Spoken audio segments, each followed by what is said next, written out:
respecting triggers or boundaries.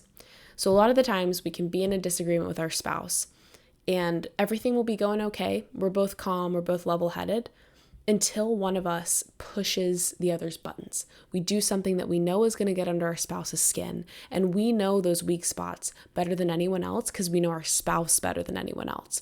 So these boundaries are things like name calling, yelling, assigning a character flaw. So saying instead, why didn't you put the dishes away? It's you're lazy. Or you got mud in the family room. It's you're so messy. You always do this. You never do this. So always and never statements. These are the sorts of things that really can hurt each other and can make the conversation incredibly counterproductive.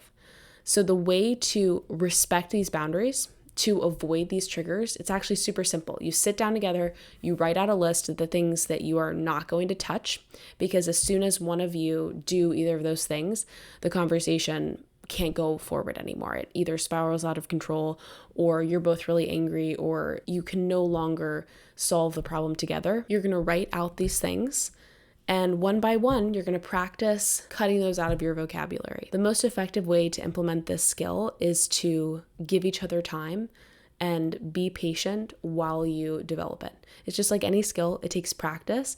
You two will forget. You will say things that you don't mean or that you regret or that were on the list, especially in the heat of the moment, in an argument, when you're already upset and you're not thinking straight. So just give each other time, knowing that you're both trying to avoid the things on the list, but it's not going to be perfect at first.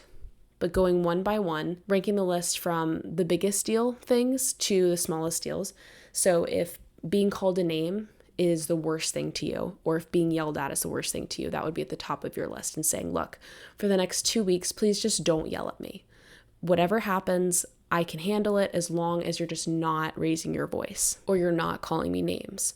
Whatever is your top ranked priority. So your spouse is going to focus on respecting that while you focus on respecting your spouse's number one, don't go there. That's a big boundary for me. And over time, as you guys build the skills of avoiding each of these triggers, you're going to have way more productive conversations, especially conversations that surround conflict or issues that you're going through. And you're eventually going to be able to work your way down that list and check off each of the triggers and build in the habit of avoiding all of those things with your spouse. Again, this is not walking on eggshells. This is figuring out exactly what respect looks like to the person who matters most to you and trying to live up to that value, trying to be respectful, trying to be loving and compassionate, and speak to your spouse in a way that makes them feel loved, as opposed to just the way that you think they should feel loved. That's the key, is what is best for your spouse, as opposed to what you think should be best for your spouse.